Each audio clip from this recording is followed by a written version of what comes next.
Jina langu naitwa Yohana Mwanyaga, ni makamu mwenyekiti wa taasisi ya TATAMATA, taasisi ya taifa ya tasnia ya madereva wa malori, mabasi, IT. Leo tunazungumzia jambo moja tu la kutekwa aliyekuwa mwenyekiti wetu ambaye alisimamishwa kwa muda, Godlove John Materu.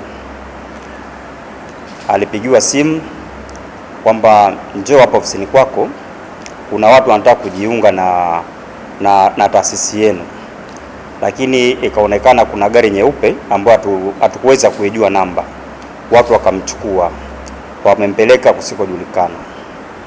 Sasa basi, sisi kama alivyotangulia kusema katibu wa kamati hii, hatuna mengi ya kusema zaidi ya kwamba tunawaomba wahusika, kwa sababu serikali kazi yake ni kuwalinda, jeshi la polisi kazi yake ni kuwalinda raia na mali zao.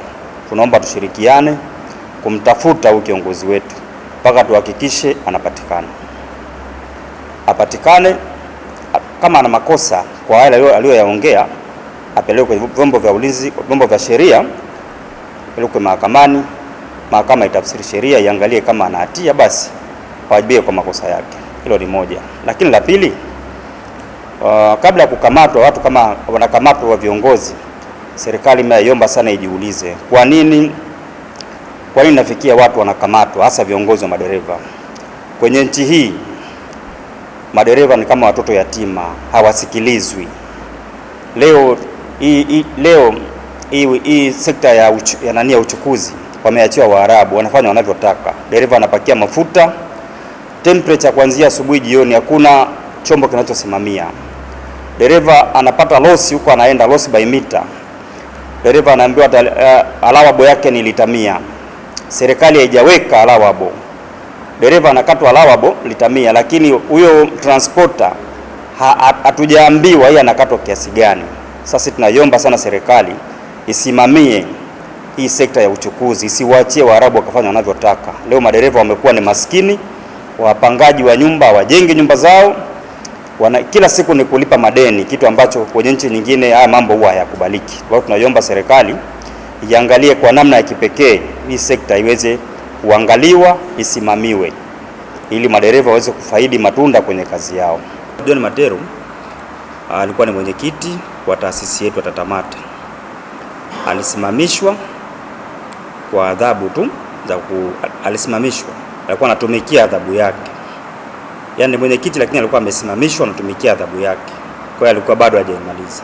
Lakini pia ukiacha kuwa ni mwenyekiti wa taasisi, pia Godlove John Materu alikuwa anafanya biashara zake ndogo ndogo kwa ajili ya kujikimu kimaisha.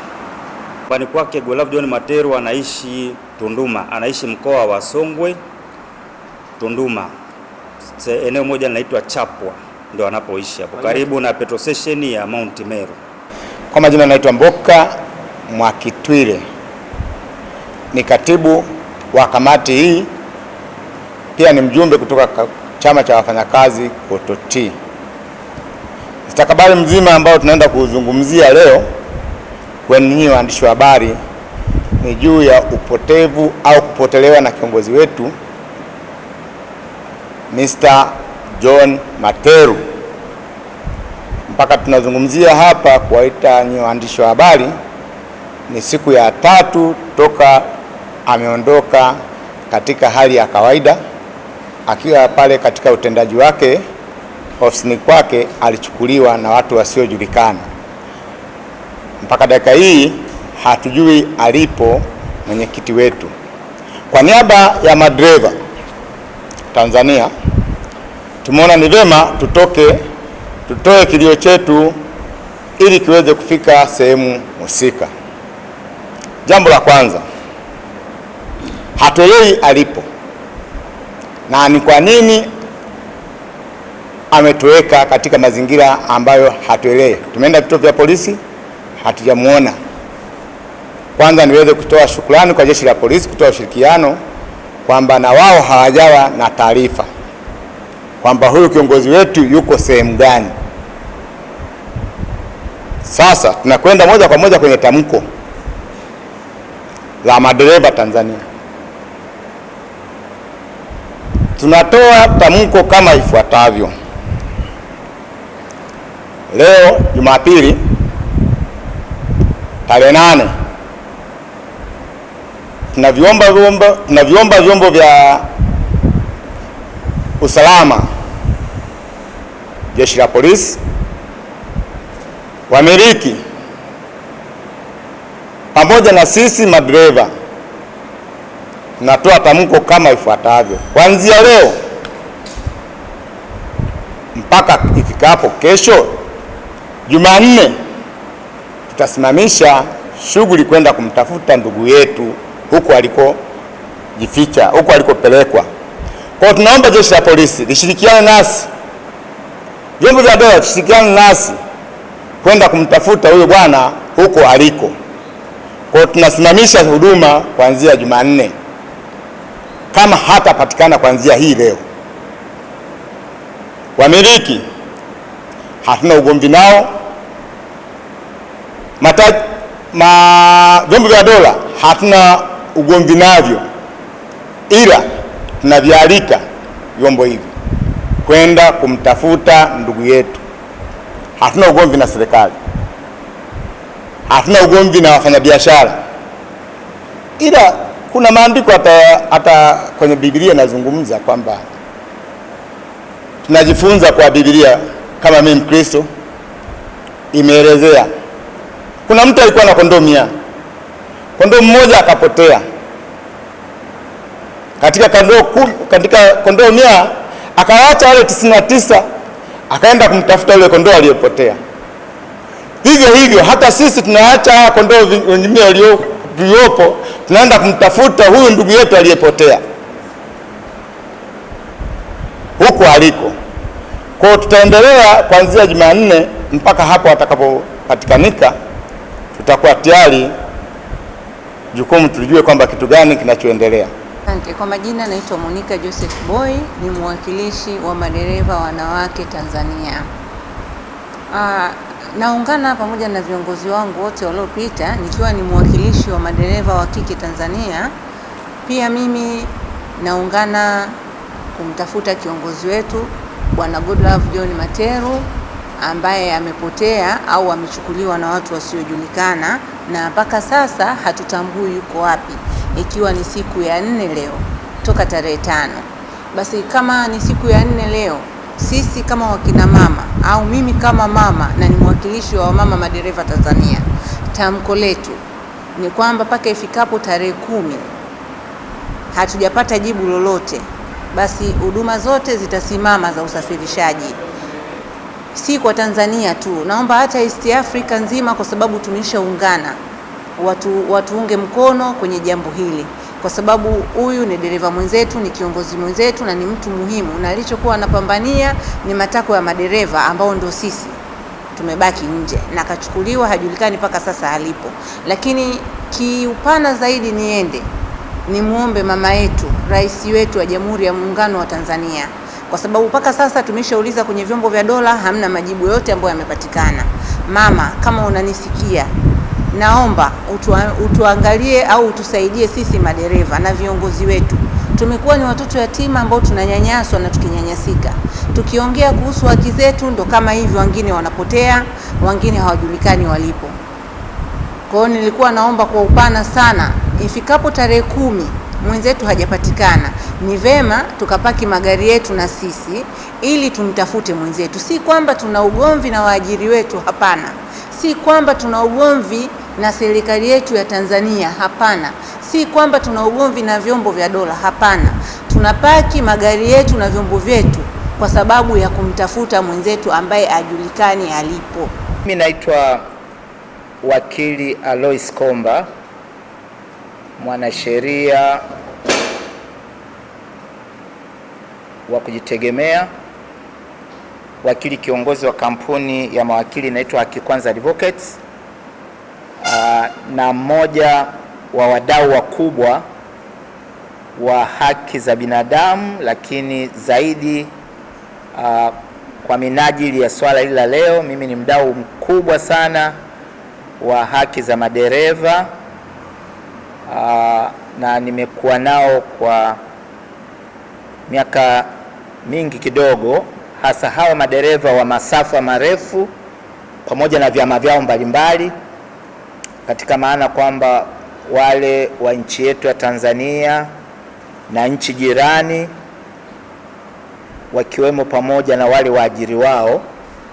Kwa hiyo hapa leo ni kamati maalum ambayo inawaunganisha hawa madereva wote wa malori, magari mengine makubwa ya mizigo na hata yale ya mafuta, ambao wameungana kwenye hili swala ambalo mimi mwenyewe kama mwanasheria wakili wamenipa taarifa juzi kuamkia jana, na wakati na wao niliwapa ushauri kwamba ni vizuri kwanza watoe taarifa kwa jeshi la polisi, hasa mkoa wa Songwe ambako huyo Godlove John Materu alikuwa akifanya shughuli zake, na kwa hiyo hata vyombo vya habari mkitaka kufuatilia ni vizuri kufuatilia kwa RPC, RCO wa mkoa wa Songwe kama hizo taarifa anazo na kama viongozi hao wameshafanya utafiti. Lakini ilianzia kwenye familia yake ambayo huyo Godlove John Materu, mmoja wa viongozi wa vyama vya madereva, alichukuliwa na watu wasiojulikana na mpaka leo haifahamiki yupo wapi. Ni kama siku 4 au 5 zilizopita, tarehe 3 au tarehe 4 nadhani alipochukuliwa, na kwa hiyo kumekuwa na hizo harakati za kufuatilia yupo wapi, na ndio hilo ambalo viongozi hawa wanaomba wakuu wa jeshi la ulinzi na usalama, kama tunautaja mkoa basi pale pana kamati ya ulinzi na usalama, mkuu wa mkoa na kamati yake jaribu kuangalia huko mkoa wa Songwe na wilaya zake, ma-OCD, ma-OCCID, lakini zaidi kwa upande ule. Lakini sasa kwa kuwa tunatoa rai hii kitaifa, tunaamini vyombo vyote ambavyo vinahusika na masuala ya haki jinai, ikiwemo jeshi la polisi, mkuu wa masuala ya mashtaka DPP, mwanasheria mkuu wa serikali ambayo ndiye mshauri mkuu kwa serikali, na ikitokea mambo kama haya lazima vyombo fulani ajaribu kufuatilia. Inabidi atusaidie kujua kwamba huyu mwenzetu, dereva mwenzetu huyu, na alikuwa mmoja viongozi katika vyama hivi vya madereva, na kwa kuwa alikuwa mbele sana katika kudai haki za madereva kwa waajiri, lakini vile vile haki zile ambazo hata serikali ilikuwa inaambiwa itazame iweze kuzilinda.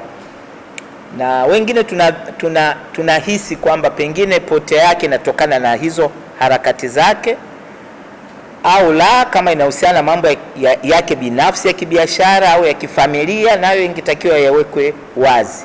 Na kama ameshikiliwa kihalali kisheria mahali fulani, basi tupate taarifa, alafu taratibu zingine za kisheria ziendelee.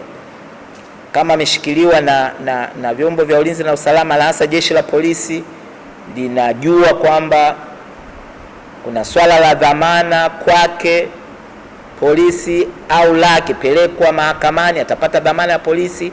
Lakini kama anatumiwa kosa lisilo na dhamana kwa polisi au mahakamani, basi walau taarifa itolewe kwamba anahusika na swala ambalo dhamana imefungwa, lakini kuna haki ya ndugu na jamaa na sisi wengine kufahamu haki zake za kuweza na yeye kuonwa. Na hata kama kuna mahojiano yanaendelea, lazima kuwe na ndugu zake, marafiki, viongozi wake kama hawa. Mimi mwanasheria lazima tujue kwamba nini kinaendelea juu yake. Na kwa sababu katika serikali ya sasa tangu inaingia madarakani, kitu kimoja cha kwanza ambacho alikifanya Mheshimiwa Samia Suluhu Hassan ni swala la haki jinai. Aliunda hata tume kuhakikisha mambo kama haya yanaenda kwa usawa wa kisheria.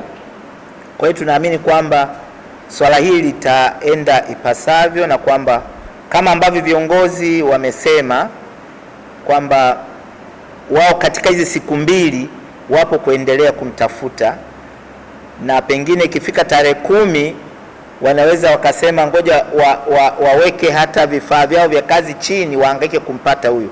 Mimi kwa upande wangu kama wakili mwanasheria singehitaji tufikie huku, kwa sababu mwisho wa siku sekta ya uchukuzi ni sekta muhimu sana katika taifa letu, na ni sekta ambayo inagusa nyanja kuu zote za uchumi, na sasa hivi hasa katika hili swala la diplomasia ya uchumi na masuala haya ya kuhakikisha bidhaa na zinaenda nchi zingine zinarudi, hawa wanahusika kwa sehemu kubwa. Hata kampuni ambazo zinahusika zimewaajiri zinajua umuhimu. Kwa hiyo pengine hapo ni muhimu hata kushirikiana na waajiri wao, makampuni yanayohusika na taasisi zao katika hili. Ingekuwa vizuri sana ili swala lielewe. Tunachohitaji tu kufahamu huyu bwana Godlove John Materu yupo wapi, na jukumu kubwa sana la ulinzi wa watu na usalama wao na nyendo zao, tunaamini jeshi la polisi litakuwa linaifanyia kazi au litatoa taarifa. Kwa hiyo tunamuomba mkuu wa jeshi la polisi, Inspector General IGP Wambura na makamanda wake walifanyie kazi ili kwamba lisije likaleta sintofahamu isiyofahamika, na hasa kama hivi ambavyo wamesema madereva wote wanaguswa na hili na wanaona kwamba kama ni kunyanyaswa. Kwa hiyo tunaamini kwamba swala hili litafanywa kazi kuanzia leo ambapo taarifa zimetolewa kupitia vyombo vya habari na wananchi kwa ujumla, na wananchi nao watatusaidia. Yawezekana wamemwona mahali fulani au sehemu fulani, wataripoti kwenye vituo vya polisi ambavyo viongozi hawa wamepitia. Kwa hiyo mimi kama mwanasheria, moja ya jukumu langu na mimi ni kuangalia upande wa kisheria. Kwa mfano tukibaini anashikiliwa mahali fulani au tuna hakika taasisi fulani imemshikilia, tutachukua hatua zetu za kisheria na ambazo zipo kwa utaratibu, na ndio kwa maana mdau mwingine wa masuala ya haki jinai ni mahakama. Mdau mwingine ni mahakama, nayo huwa tunaiona pale tunapobaini mtu amezuiwa mahali fulani, then tunafungua kesi mahakamani aweze kupatikana au amri itolewe kwa hiyo taasisi inayomshikilia.